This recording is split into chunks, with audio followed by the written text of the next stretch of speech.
লাহৰীঘাটত কুখ্যাত চাইবাৰ অপৰাধী গ্ৰেপ্তাৰ। লাহৰীঘাট সম জিলাৰ আৰক্ষী অধীক্ষক সহযোগত কেৰালা আৰক্ষীৰ এটা দলে কুখ্যাত চাইবাৰ অপৰাধী চিৰাজুল ইছলামক গ্ৰেপ্তাৰ কৰিবলৈ সক্ষম হৈছে।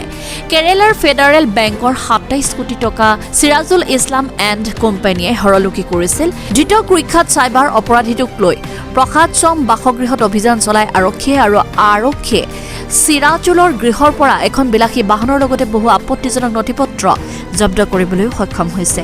ধৃত চাইবাৰ অপৰাধীটোক সম্পত্তিৰ প্ৰত্যক্ষ কৰি আৰক্ষীৰ চকু কপালত উঠিছে আৰু উল্লেখযোগ্য যে ধৃত চাইবাৰ অপৰাধী চিৰাজুল ইছলামৰ নিজৰ একাউণ্টত ৪ কোটি টকা হৰলুকি কৰিছিল বুলি আৰক্ষীয়ে জানিবলৈ দিয়ে।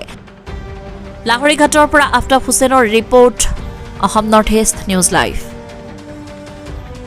पुलिस स्टेशन का हमारा इंस्पेक्टर साहब है, हम सब इंस्पेक्टर, और हम 4 आदमी उधर से आया था। 2 दिन से इधर असम में मिर्गांव में था। इधर आके हम CDSP साहब से मिला और पुलिस स्टेशन सब इंस्पेक्टर उससे भी जाके मिला और उसका पूरा सपोर्ट से आज हमें उसका साइबर क्राइम का अपराधी को आज इधर अरेस्ट किया है।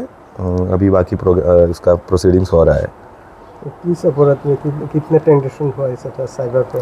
इधर केरला का फेडरल बैंक का एक बैंक है, उधर केरला फेडरल बैंक, उसका हेड ऑफिस आलुवा है एर्नाकुलम में। उसका एक स्कैपिया अकाउंट है, स्कैपिया की एप्लीकेशन है। स्कैपिया एप्लीकेशन थ्रू इन लोगों ने 27 crore rupees, total 27 crore rupees hijack किया है। केस तो फेडरल बैंक का पिटीशन से केस लिया गया है। उधर केरला क्राइम 392/24 है, 2024 का केस है। उसका इन्वेस्टिगेशन में हम देखा तो इसका मेन अक्यूज है वो सिराजुल इस्लाम। उसको हमारे उसका अकाउंट डिटेल्स और उसका बाकी सब डिजिटल डिटेल्स लिया तो मेन अक्यूज हुए। सिर्फ इसका अकाउंट से 4 करोड़ रुपए से ज़्यादा ट्रांजैक्शन हुआ है। उसी एविडेंस के हिसाब इधर आया था, CDSP साहब से मिला था, सारी इसका डायरेक्शन से हम स्टेशन में गया, ऐसे हिसाब से मिला। उसका सब पूरा सपोर्ट से आज उसको अरेस्ट किया है। बाकी उसका घर में जाके क्या बोलते हैं सर्च किया तो उसका एक 27 लाख रुपीस वाला एक कार मिला है और बाकी डिटेल्स हम देख रहे हैं।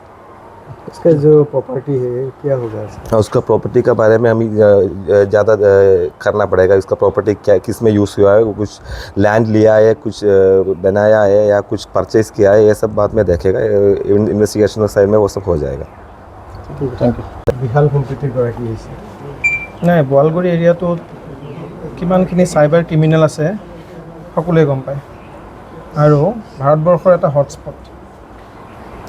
যোৱাকালি কেৰালাৰ পুলিচৰ 4জন অফিচাৰ আহিলে যে তেওঁলোকৰ এগেইনষ্টত ইয়াতে এজন চাইবাৰ ক্ৰিমিনেল নাম চিৰাজুল ইছলাম, তেওঁৰ এগেইনষ্টত তাত 2টা কেছ ৰেজিষ্টাৰ হৈ আছে আৰু ইতিমধ্যে আমাৰ ইয়াত লাহৰীঘাট থানাটোত তাৰ এগেইনষ্টত 3টা কেছ ৰেজিষ্টাৰ হৈছে। অলৰেডি জুডিচিয়েল কাষ্টডিলৈ ফৰৱাৰ্ডো কৰা গ'ল। কিন্তু যোৱাকালি যিটো ঘটনা তেখেতলোকে যিটো দেখালে, ফেডাৰেল বেংকৰ, কেৰালাৰ ফেডাৰেল বেংকৰ এটা ব্ৰাঞ্চৰ পৰা 27 ক্ৰ'ৰ্ছৰ ট্ৰেঞ্জেকশ্যন হৈছে।